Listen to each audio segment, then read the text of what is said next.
Hi, I'm Mary Ann Minnick, and this is Kenny. Kenny's 18 years old, and he came to live with us from a shelter in central Indiana about 5 summers ago. He was 13 when he came to live with us, and he had lived there for 7 years. People never realized how old he was or how old he is. They always think he's a lot younger. He's always had a wonderful spirit, and he's really friendly.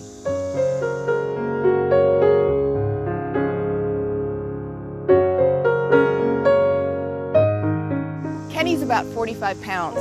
We know he's part shepherd, and we've guesstimated that he's also part coyote because he's so small.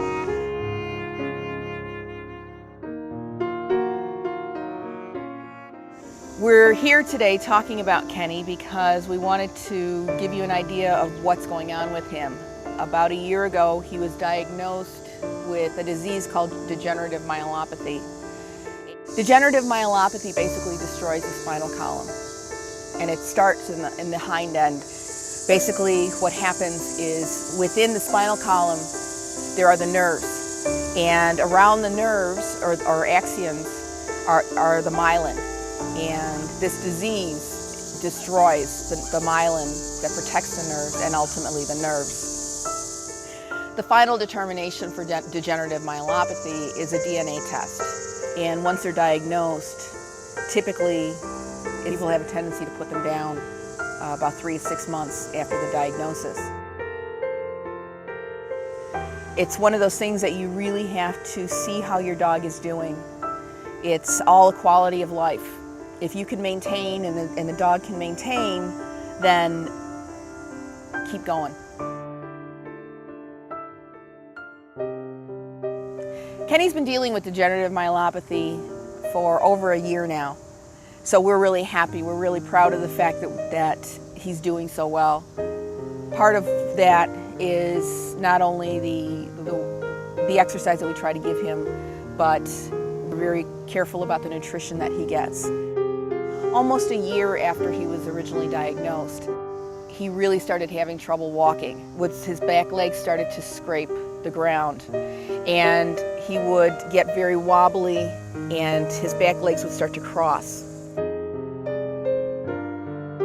And so what we're doing now is we have a brace, and that basically helps me hold up his back end so that he can use his front end to walk. At this stage, which is July of 2010, he no longer can stand on his own. Kenny's back legs right now are, if you can see, he's got a lot of fur, but his muscles are pretty much atrophied. So he really can't support himself. We tried using a cart a number of months ago. The problem for Kenny is that his front end, though he still has strength to keep walking, it's not strong enough to counterbalance that cart. One of the things that we are very careful about doing and very conscious of doing is trying to make sure he gets as much exercise as possible. If I set him up first on the ground like this, or on the couch, or wherever he's laying, and then pick him up, I support his hip in the back, and then I pick him up so that way he's all ready to go. And again, he's all shedding. So let's go for a walk, Kenny.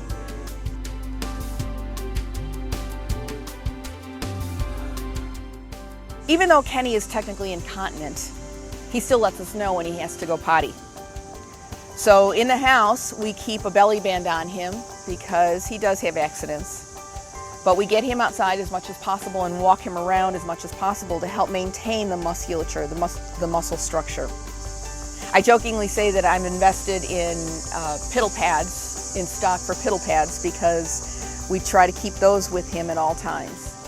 The important thing is to keep him as clean as possible, and as happy as possible, and as mobile as possible.